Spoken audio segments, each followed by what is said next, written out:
Bonjour, nous sommes en 2021 dans le site de l'Institut Docteur Angélique, dans une série de vidéos consacrée à la théologie symbolique. Donc, tous les symboles, à partir d'animaux par exemple, que l'Écriture prend ou la révélation pour exprimer les mystères spirituels.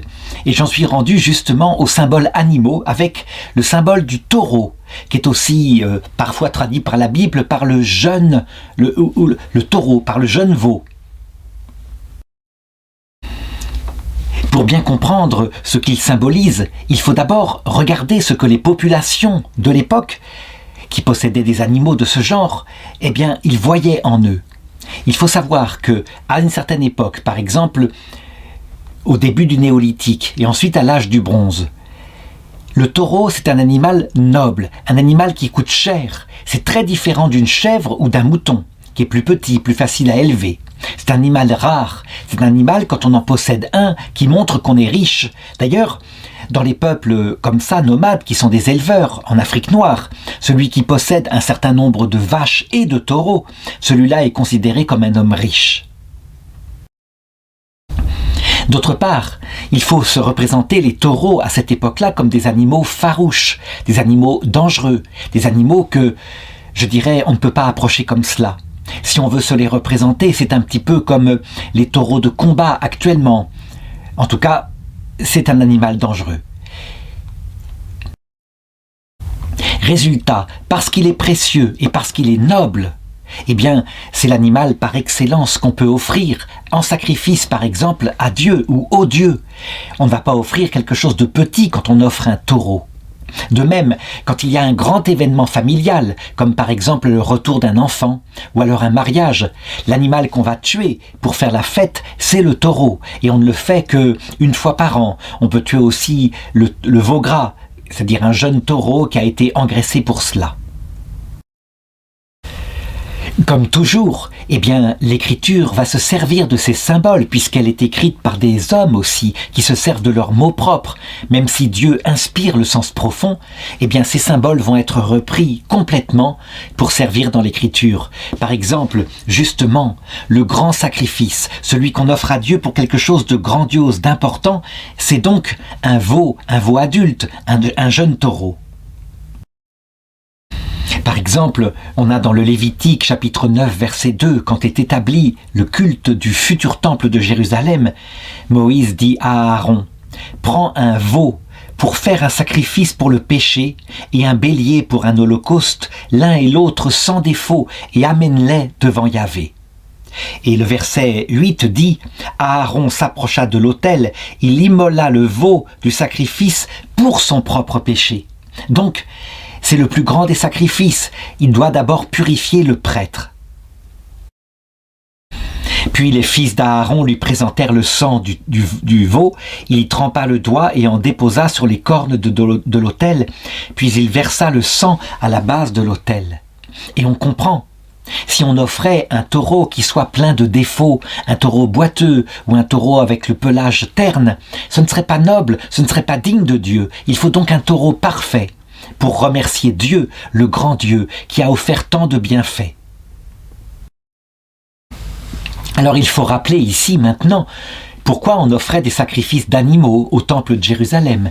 C'était pour le péché du peuple.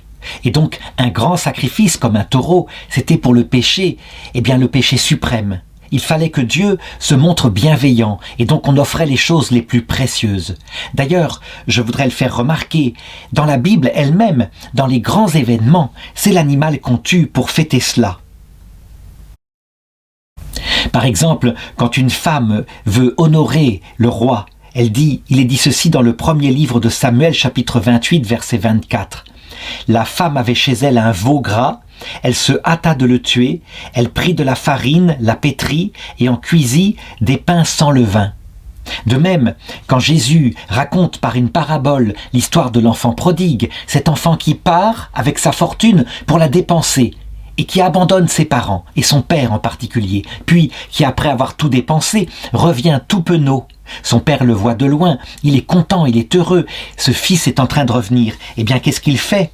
Le Père dit à ses serviteurs, c'est en Luc chapitre 15 verset 22, « Vite, approchez la plus belle robe et revêtez-le. Mettez-lui un anneau au doigt et des chaussures aux pieds. Faites tuer tout de suite le veau gras et tuez-le que nous mangions et festoyons, car mon fils qui était mort est revenu à la vie, il était perdu, il est retrouvé, et ils se mirent à festoyer. » C'est donc un grand événement, ce qui va d'ailleurs mettre en colère le fils aîné qui lui était resté à la maison tout le temps et qui n'avait jamais eu une telle offrande de la part de son père. Et donc il se met en colère en disant « Lui était indigne de toi et voilà ce que tu fais pour lui, et moi qui t'ai toujours servi, tu ne fais rien. » Et son père lui répond « Mais toi tu étais toujours avec moi, tandis que lui qui était perdu est revenu. » Voilà, tout cela indique la grandeur et la noblesse de cet animal. La conséquence évidente, c'est que du coup, quand les hommes à un moment donné essayaient de se représenter Dieu, le créateur du monde, l'être tout-puissant, eh bien, il y avait sans doute le lion qui pouvait servir, ou l'aigle pour montrer son omniscience. Mais il y avait aussi le taureau, pour montrer sa puissance. Le taureau, c'est même un animal qui est capable, quelquefois, d'un seul coup de pied, d'abattre le lion qui le poursuit. Et donc, historiquement, chez tous les peuples païens, et même en Israël, lorsqu'il fut tenté de paganisme, lorsqu'on voulait représenter sensiblement Dieu, eh bien, on fabriquait un taureau souvent en métal précieux, en or par exemple, ou en ébène, qui est un bois très rare. Et donc, pour bien montrer, je dirais, l'importance qu'a eu ce symbole, de fait, le peuple d'Israël fit cela.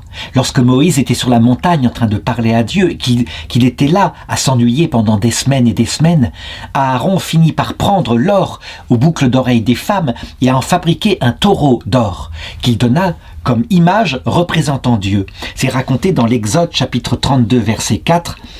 Aaron reçut l'or de leurs mains, le fit fondre dans un moule et en fit une statue de veau. Et ils dirent « Voici ton Dieu Israël, celui qui t'a fait monter du pays d'Égypte. » En fait, ça va être un terrible péché, un péché qui va mettre en colère Moïse, au point qu'il va casser de colère les tables de la loi que Dieu avait gravées de son doigt. Et donc Dieu le prévient et il lui dit à Moïse: ils n'ont pas tardé à s'écarter de la voie que je leur avais prescrite. Ils se sont fabriqués un veau en métal fondu et se sont prosternés devant lui.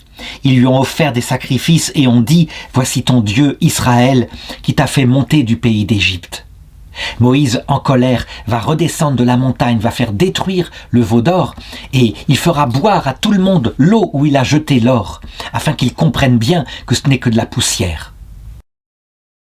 Ce ne sera pas la seule fois où le peuple d'Israël, à l'imitation des autres peuples qui représentaient par exemple Baal sous la forme d'un taureau magnifique, eh bien fera ce même péché. Par exemple, Jéroboam, en 1 Roi chapitre 12 verset 26, fera la même chose.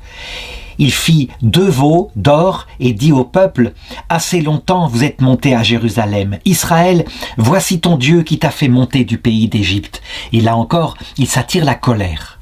Alors, qu'est-ce qu'il en est? Pourquoi est-ce qu'on ne peut pas représenter Dieu sous forme d'un veau ou d'un taureau? Je dirais que ce n'est pas en soi. C'est parce que quand on le fait de soi-même, en réalité, on projette sa propre image, la propre image mentale qu'on s'est fait de Dieu tout-puissant à partir de la propre nature humaine ou de la nature animale. Et donc c'est bien une idole parce que ça ne correspond pas à ce qu'est vraiment Dieu.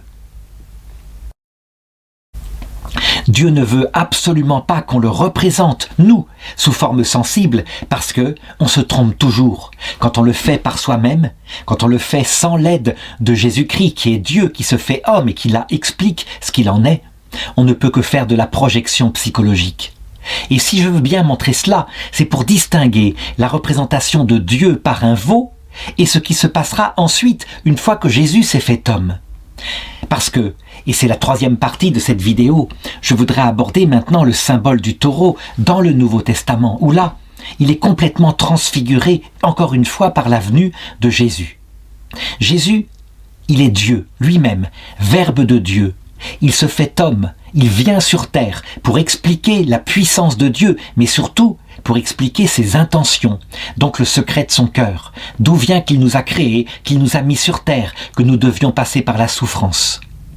Et pour bien nous prouver que Dieu le Père, qui l'a envoyé, est un Dieu humble, un Dieu doux, eh bien lui, Jésus-Christ, qui est son Verbe éternel, qui est son Fils, qui est Dieu, accepte de mourir librement sur la croix.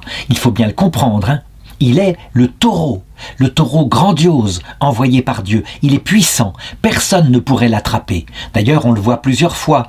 Quand les grands prêtres veulent l'attraper pour le tuer, il passe au milieu d'eux et il passe son chemin. Ils ne peuvent jamais. Il le dira d'ailleurs plusieurs fois. Ma vie, c'est moi qui la donne, personne ne la prend. J'ai le pouvoir de donner ma vie et même de la reprendre. Donc, si on représente Jésus là, maintenant, comme un taureau puissant qui vient sauver le monde et qui va s'offrir en sacrifice, on ne se trompe pas. D'ailleurs, c'est ce que va prendre l'Écriture elle-même, par exemple dans l'Épître aux Hébreux, qui est une épître écrite par un prêtre, sans doute du temple de Jérusalem, un prêtre devenu chrétien. Il dira, effectivement, Jésus est le taureau offert définitivement en sacrifice au temple de Jérusalem pour Dieu.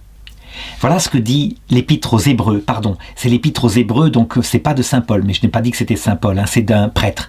Hébreux chapitre 9, verset 12. Jésus est entré une fois pour toutes dans le sanctuaire, non pas avec du sang de bouc et de jeunes taureaux, mais avec son propre sang, nous ayant acquis une rédemption éternelle. En effet, le sang de taureau et de bouc est impuissant à enlever les péchés.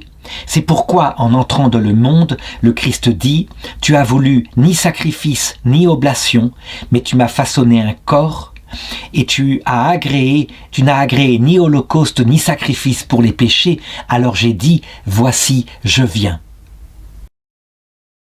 Alors, je sais que certains diront comme ça, a priori, mais pourquoi dit-il qu'alors Jésus est un taureau? C'est comme, c'est-à-dire symboliquement un taureau, de même qu'il est un aigle, de même qu'il est un lion, le lion de Juda. En fait, je ne le dis pas de moi-même. C'est la Bible, ultimement, dans l'Apocalypse chapitre 4, verset 7, qui va le confirmer.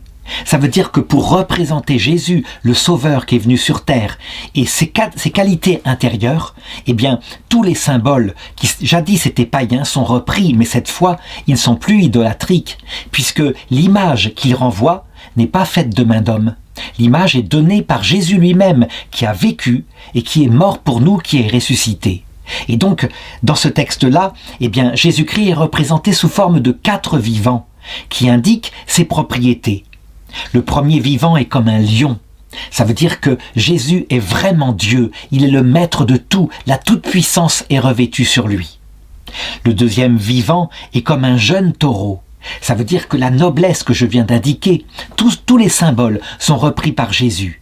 Il est aussi la victime noble qui peut être offerte au Père et qui va lui plaire. Comme, par exemple, quand les hommes offraient un taureau, c'était mieux tout de même que d'offrir une colombe. C'était beaucoup plus grandiose. Ça pardonnait même le péché du grand prêtre. Le troisième vivant est comme un visage d'homme. Ceci veut dire que Jésus-Christ s'est fait homme. Il a souffert comme nous. Il a connu les mêmes tentations, même s'il n'a jamais péché. Et donc, il est l'un de nous.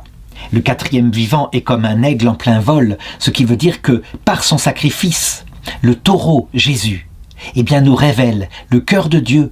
Et en effet, quand on comprend que lui, le Tout-Puissant, qui pouvait anéantir le monde, ne le fait pas, tout d'un coup, avec l'œil de l'aigle qui pénètre la réalité profonde, on comprend que Dieu est amour.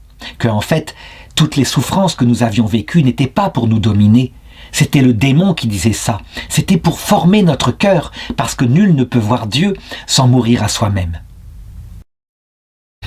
Je conclurai donc cette vidéo en disant que maintenant, oui, on peut représenter Jésus sous la forme d'un taureau.